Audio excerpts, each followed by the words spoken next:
ஏங்க உங்க தலைவர் என்ன தஞ்சாவூர் மாநாட்டில் என்ன சொன்னாருன்னே உங்களுக்கு தெரியல. நீங்க ஆர்வம்னு என்னன்னு கேட்குறீங்களே என்ன அப்புறம் ஆரோ தானே சொன்னாரு. தண்ணிக்குள்ளார போய் அணையை கண்டுபிடிக்கிறதுக்கு ஒரு மிஷின் இருக்கு, அது ஆரோ. புரியுதுங்களா? ஆரோ. ஆமா ஆரோ. இவ்வளோ பேர் சொல்லுங்க இன்னொரு வாட்டி. ஆரோங்க. ஆர்ஓ. ஆர்ஓ. அதுவே உங்களுக்கு தெரியல தலைவர் என்ன சொன்னாருன்னு. நீங்க என்னடா இந்த அளவுக்கு முட்டு கொடுத்துட்டு இருக்கீங்க? நாங்க போய் சொல்ல மாட்டோங்க. அது ஆர்ஓ இல்லைங்க, ஆர்ஓவி. ஓ, வி வேற சொல்லியிருக்காரா? வி வேற சொல்லியிருக்காரா? சீரியஸா வி சொன்னாரா? ரிமோட் ஆப்ரேட் வெஹிக்கிள் அது பேரு. ஓ ஆமா, இப்படிதான் சொன்னாரு அவரு. அதே தெரியல ஏங்க, விய தானே மறந்துட்டேன். புரியுதுங்களா? வேற எதையும் மறந்தனா? ஆரோ சொன்னோம்ல. ஆமா, ஆரோக்கு அப்புறம் வி மறந்துருக்கேன். அதனால என்ன இப்ப ஒன்னும் குறைஞ்சு போயிடுற. சரிங்களா?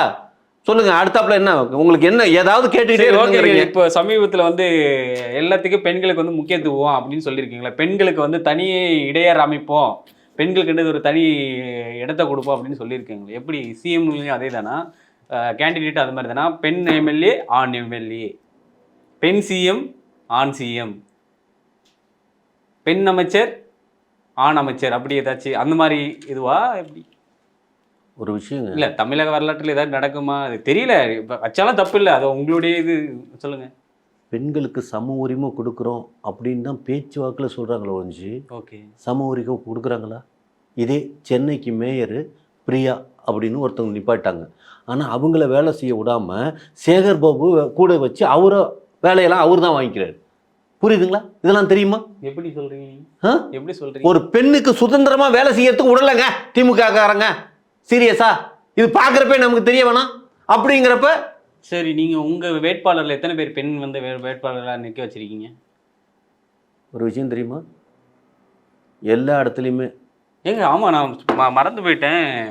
ஏதோ தஞ்சாவூர் பெண்ணுக்கிட்ட ஏதோ பணம் வாங்கிட்டு ஏதோ ஏமாத்தின மாதிரிலாம் கேள்விப்பட்டேன். உங்க தொண்டர்கள் பொதுச் செயலாளர் ஏதோ ஏமாத்தினாரா அப்படின்னு சொல்லி கேள்விப்பட்டேன். அது உண்மையா?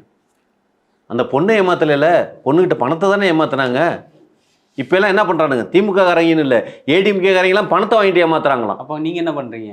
நாங்க யாரை ஏமாத்தணும்? அந்த பொண்ணை ஏமாத்தினீங்களே. அந்த பொண்ணு இடையில கூட சமீபத்தில் தூத்துக்குடியில இருந்து ஒரு பொண்ணு வந்து கார் வழியெல்லாம் மறைச்சு. ஐயோ, அவங்களாம் வந்து ஒரு விஷயம் நல்லா தெரிஞ்சுக்கங்க. பேசுறீங்க பெண்களுக்கு சம உரிமை கொடுக்குறோம், பெண்களுக்கு சமத்துவம் சொல்றோம் அப்படின்னு.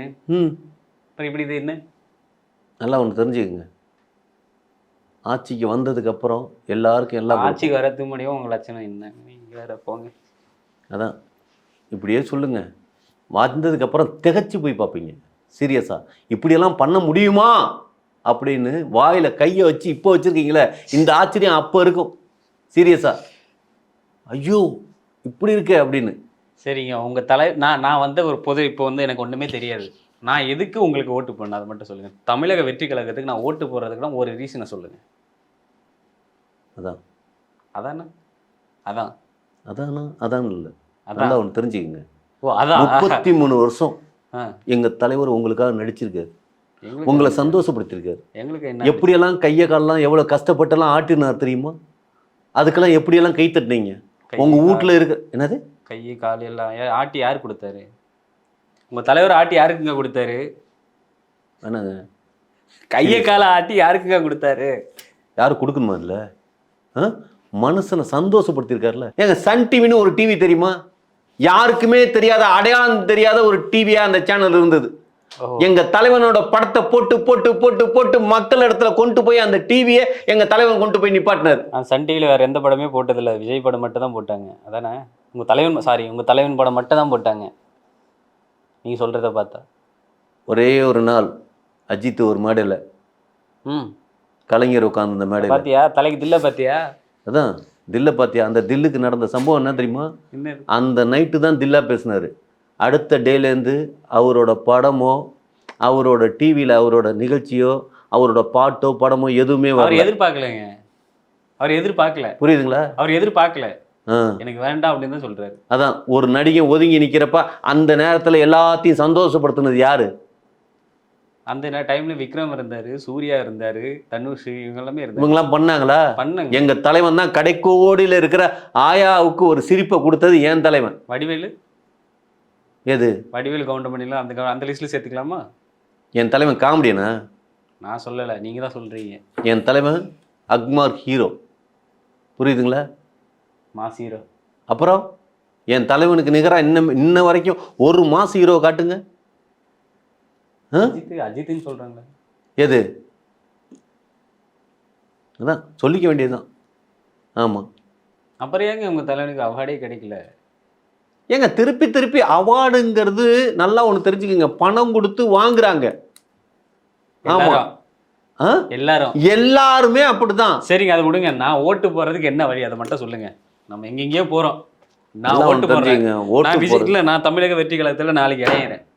நான் எதுக்காக இணையணும்? இது இணைஞ்சா உனக்கு வந்து இவ்வளோ இது இருக்கு, இதுதான் எங்க கொள்கை. ஒரு ஒன்று சொல்லுங்க, நான் இணைஞ்சிடறேன். என் கூட இருக்கிற என் ஃப்ரெண்ட்ஸையும் சேர்த்து அடிச்சு விட்றேன். இந்த கேமராமேன் எல்லாரையும் அடிச்சு விட்றேன். அம்மா சத்தியமா? அம்மா சத்தியமா? எந்த அம்மா சத்தியமா? எந்த அம்மா சத்தியமா? புரியல. ஏங்க தமிழ்நாட்டில் நிறைய அம்மா இருக்காங்க.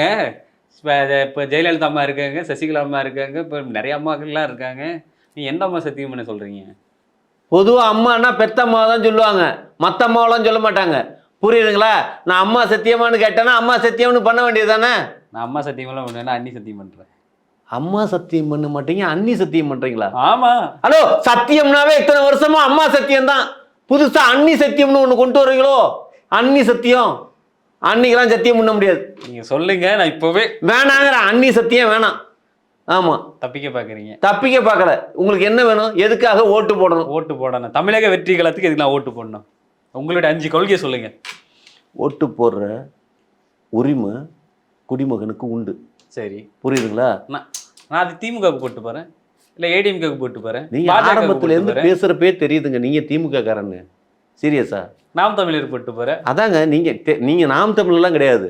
நீங்க எனக்கு ஆரம்பத்துல இருந்தே தெரியும், நீங்க வெள்ளை சட்டை போட்டிருக்கீங்க. ஆமா, வெள்ளை சட்டை போட்டதுனால திமுக காரனா? அண்ணா என்ன போட்டிருக்காரு? புசி ஆனந்தன் என்ன போட்டிருக்காரு? கலர் சட்டை மாத்திக்க சொல்லுங்க. உங்க கொடியிலே உங்க கட்சி சின்னத்திலே ஒரு கலர் இருக்குல்ல, அதுல போடுங்க. எங்களுக்கு தெரியுங்க. ஒரு விஷயம் தெரியுமா? எங்க தலைவரே திமுகவிலேருந்து வந்தவர் தான். என்னங்க சொல்றீங்க? ஆமா, இதுக்கு முன்னாடி எலெக்ஷன்ல கருப்பு சிவப்பு சைக்கிள் ஓட்டி காட்டினார்ல, எந்த கட்சியில இருந்தாரு? எம்ஜிஆர் எந்த கட்சியில இருந்தாரு? திமுகவில் இருந்து இருந்தாரு. திமுகவில் இருந்து வந்தாதான் முதலமைச்சர் ஆக முடியும். அதனால தான் எங்க தலைவர் ஃபர்ஸ்ட் திமுகவில் இருந்தாரு, அதுக்கப்புறம் தான் முதலமைச்சர் வந்திருக்காரு. இப்போ அவருக்கு தனி கட்சி ஆரம்பிச்சு அவருதுன்னு பிரிய மாட்டாங்களா? இப்போ ஏடிஎம்கேல இருந்து ஒரு கட்சி ஒருத்தங்க பிரிஞ்சுட்டாங்க. இப்போ தமிழக வெற்றி கழகத்துலேருந்து யார் பிரிய போகிறாங்க? இப்போது ஒரு விஷயம் நல்லா தெரிஞ்சுக்கங்க, தலைவன் இல்லாத கட்சியும் தலைவி இல்லாத கட்சியும் காணா போயிருப்பாங்க. புரியுதுங்களா? எந்த தலைவி சொல்கிறீங்க? அது எந்த கட்சியாக இருந்தாலும் சரிங்க, இவன் தான் தலைவன் ஒருத்தனை காட்டியிருக்கணும். அப்படி காட்டாமல் போனதுனால தான் ஏடிஎம்கே இன்னைக்கு காணா போச்சு. புரியுதுங்களா? எடப்பாடி இருக்காருங்க இப்போ கூட. எடப்பாடி தானங்க இருக்காரு இப்போவும். அதான், எடப்பாடியெல்லாம் ஒரு கட்சி தலைவர் நீங்கள் சொல்லிட்டு இருக்கீங்க பாருங்க. ஏங்க நீங்களே ஒரு கட்சி தலைவராக இருக்கும்போது அவர் இருக்கக்கூடாது? அவர் எவ்வளோ பழுத்த அரசியல்வாதி. அதான், பழுத்த அரசியல் இல்லை, அடிமை அரசியல்வாதி. அடிமையாக இருந்தவனெல்லாம் நம்ம தூக்கி கொண்டு போய் அரசனாக்கி உட்கார வச்சு நம்மளும் அடிமையாயிட்டோம். அந்த வாழ்க்கை இனிமேல் வாழக்கூடாது, இருக்கக்கூடாதுங்கிறதுக்காக தான் ஏன் தலைவன் வந்திருக்கிறது. புரியுதுங்களா? அண்ணன் யாருக்கு அடிமையாக இருந்தார்? பொட்டு வச்சிருக்கீங்களே, அதான் பிஜேபிக்கு அடிமையாவா? ஆர்எஸ்எஸ்க்கு அடிமையாவா? புரியல. பொட்டு வச்சவங்க வேற வேவன் வைப்பான். கோயிலில் பெருமாள் கோயிலில் ஐயர் வச்சிருப்பான், அவனுக்கு அடிமையாக இருந்தாரா? புரியல. இப்படியெல்லாம் சொல்லாதீங்க. ஆமாம், அதுவும் எங்கள் தலைவன் மேலே ஒரு சாயத்தை பூசாதீங்க. புரியுதுங்களா? அந்த சிகப்பு துண்டும் மஞ்சள் துண்டும் அது பிஜேபி தான், ஆர்எஸ்எஸ் தான் அப்படின்லாம் ஒரு காலத்துலையும் பூசாதீங்க. ஆமாம், ஒரு பொது தலைவன்கிறது அது எங்கால் தான். புரியுதுங்களா? எங்கள் தலைவரே பேர் என்ன? முகமது ஜோசப் விஜய். முகமது ஜோசப் விஜய். அப்புறம் எங்கள் தலைவன் பேரையே மாற்றிக்கிட்டார் தெரியுமா? ஏன் முகமது ஜோசப் விஜய்? ஜோசப் விஜய் தானே ஆல்ரெடி வச்சிருந்தாரு. அப்போ விஜய்க்கு இந்துக்கள்லாம் வந்துடுவான், ஜோசப்புங்கிறப்ப கிறிஸ்டியானிட்டி எல்லாம் வந்துடுவான். அப்போ முஸ்லீம் எங்கேருந்து வருவான்? முகமதுன்னு இருந்தால் தானே முஸ்லீம் வருவான். அதனால தான் முகமது ஜோசப் விஜய். முகமது ஜோசப் விஜய். ஆமாம், என்ன பார்க்குறீங்க? புத்தர் அந்த இதெல்லாம் கேட்கலையா? அதில் இங்கே எந்த கம்யூனிட்டி போய் புத்தனை கொண்டாடுறான்? புத்த மதம் இருக்கிறப்ப இந்த நாடு எந்த நிலவுக்கு இருந்தது? புத்தனோட தலையெல்லாம் வெட்டி சாய்ச்சிட்டாங்க தெரியுமா? ஆனா எங்க தலைவர் சீரியஸா சொல்றேன், இந்தியா இந்துக்களுக்கே அப்படின்னு போராட மாட்டார், இந்தியா கிறிஸ்டியானிட்டிக்கே அப்படின்னு போராட மாட்டார், இந்தியா முஸ்லிம்களுக்கே அப்படின்னு போராட மாட்டார். எதுக்குமே அவர் போராட மாட்டார். ஆமாம் போய் தூங்கிடுவார்ல, அப்புறம் எப்படி போராடுவார்? தூங்கி எந்திரிச்சு வீட்லேயே வந்து அரசியல் பண்ணுவார்.